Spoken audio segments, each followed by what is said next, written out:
What's happening with Gary and what's kind of the location about? He's just sick as a dog.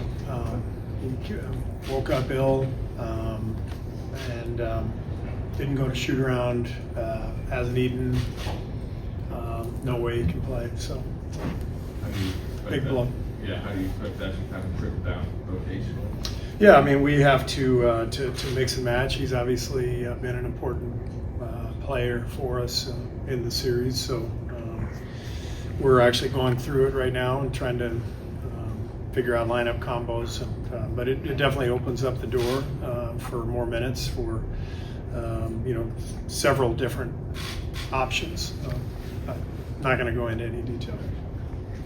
For a game like this, how much do you consult guys like Steph and Draymond when it comes to who they might want out there with them? How much do I consult with them? Yes. We talk every single day about all this stuff. Do you expect to use the Hack-Adams strategy here in Game 7? And in the playoffs, is the strategy all different given terms of possession, pace, stuff like that?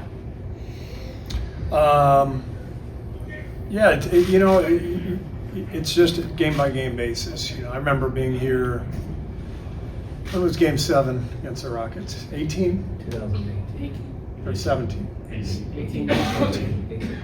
I remember we fouled Capella down the stretch of that game. Up. I think we're up 7-8. There's different ways to use the strategy. If you've got a lead and you don't want the other team to make threes, you can use it down the stretch like we did that year. You can use it like we did in Game 4, where we just needed to change the momentum. So you just read the situation and decide whether you think it's effective or not, but no magic formula for sure. Steve, when you're looking at the Rockets zone, especially from Game 6, is the key to success just making more shots, is it executing something better, or just, in your eyes, what's the key to success?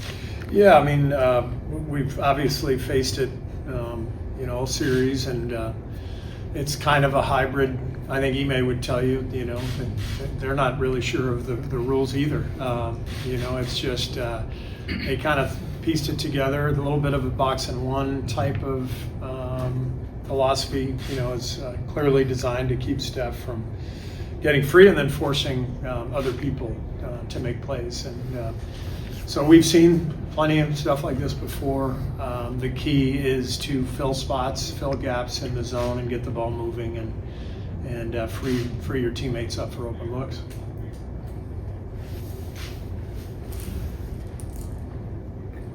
Steve, what will be your message to the team, your last message before you guys head out?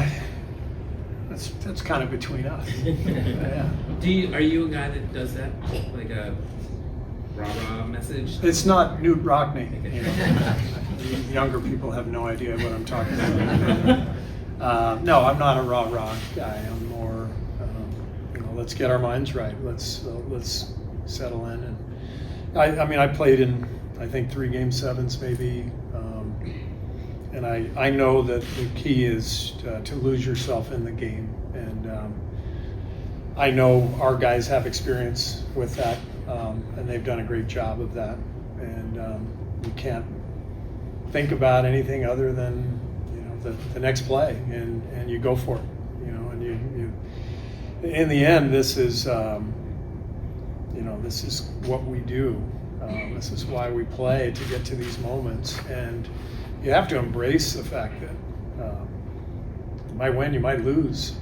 So what's the most important thing? It's lose yourself in the game, let it rip, lock in on the game plan, and if you do that, then there's no regrets. If you lose, there's sorrow, but there's no regrets. The only regrets that you have come if you let the circumstances dictate how you play, and that's the goal. Just let it rip.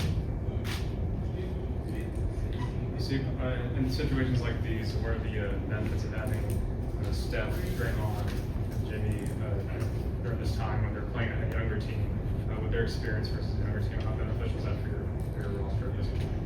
It's very meaningful to for our younger players to be able to follow the lead of Dre and Jimmy, and Steph, Loon, the guys who've been there, and I think that'll be very helpful tonight. Thank you. Thank you.